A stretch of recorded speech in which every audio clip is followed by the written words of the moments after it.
రాష్ట్రంలో జగన్మోహన్ రెడ్డి గారు చేసిన అభివృద్ధి కానీ ఈ అన్నిటికీ కూడా ఇంకొక 50 రోజుల్లో ఒక ఇదిగా టెస్ట్గా రాబోతా ఉంది. మిమ్మల్ని అందరూ కూడా ఆలోచన చేయండి.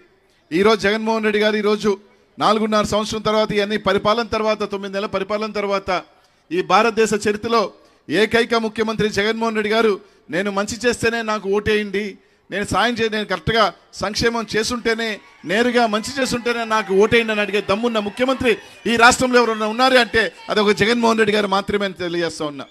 ఇక్కడున్న అందరూ కూడా ప్రతి ఒక్కరు కూడా ఆలోచన చేయండి.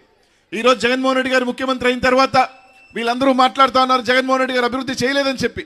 ఈరోజు ఒకటి అడుగుతా ఉన్నాను, జగన్మోహన్ రెడ్డి అభివృద్ధి చేయలేదని చెప్తున్నా మీరు ప్రతి గ్రామానికి రండి, ప్రతి గ్రామానికి సంబంధించి ఒక సచివాలయం కట్టలేదా, ఒక రైతు భరోసా కేంద్రం లేదా, ఒక వెల్నెస్ సంబంధించి లేదా, ఇదే కాకుండా ప్రతి స్కూల్కి సంబంధించి పిల్లలు గవర్నమెంట్ స్కూల్లో బాగా చదువుకోవాలని చెప్పి స్కూళ్ళని రూపురేఖలు మార్చిన వ్యక్తి జగన్మోహన్ రెడ్డి కాదా అని అడుగుతా ఉన్నా.